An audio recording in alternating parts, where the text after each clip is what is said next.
उपस्थित थिलु। आमे जहाँ दाबी रखिलु सार आमको 10 दिन 100 दिन आमको काम मिलूनी कौन पिला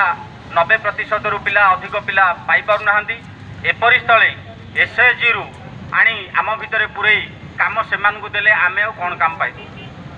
से स्पष्ट भाव कहले सब विचार विमर्श एत समय विचार पर से स्पष्ट भाव कहले जे मंत्री महोदय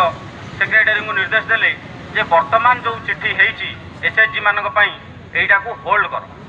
स्थगित खाटी चिट्ठी को स्थगित कर विचार विमर्श पर जहाँ कि आम चिंता करवा विचार विमर्श माने केवल आम गाँ साथी मान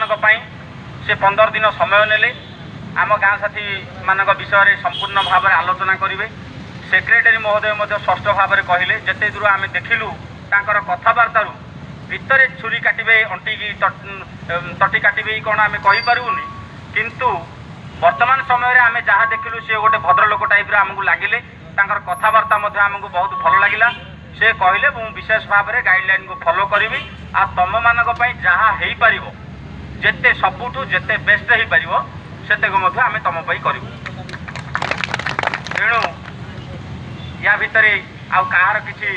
संदेह ना सी 15 दिन समय नहीं तेणु 15 दिन भितर आम पुणी लक्ष्मी भाई कहले सार आम आपन को भेटबू 15 दिन भितर आम आपन को मन पकेबू मंत्री महोदय से कथा राजी हेले हाँ ठीक अच्छे 15 दिन भितर तुम आम जोगाजोग करने से समय दे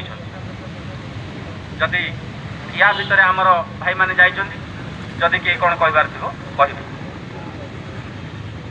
भौणी कहे भाई कहे समस्त कहे आप रेकर्ड करूँ नहीं करूँ आम जहाँ जहाँ जाइलु आपण जरिया बार्ता पहुँचू से जहाँ कहले रिपीट करूनी जहाँ से छाड़े आलोचना लंबा समय है जहाँ छाड़गले मुझे कहूँ स्थगित हाँपी जो 15 दिन समय दिगला बर्तमान जब कौटी किसी एसएचजी चयन हुए आप इमिडिएट ग्रुप पोस्ट करेंगे बुझेगा कि नहीं आप देखले कौटी एसएचजी कम कला कि स्थिर कला सियाड़ को जाऊँगी कम तुम देवाई जाती आपन टे जो मैंने अच्छा ओडार समस्त कर्मकर्ता निज निज जिला ग्रुप में पोस्ट करेंगे आम मंत्री को अवगत करेंगे सरीगला ये थे बड़ कथा बाकी कथा है जे कम उपर बारंबार गोटे उद्यम है जे 10-20 दिन 40 दिन अर्थात आगुरी था गाइडलाइन 40 लेबर रे 40 टका धर गोटे बेड केंद्र सरकार मार्च 6 ओडिशा गोटे चिठी कले सारा देश भी कले मिनिमम ओडिशा भाया राज्य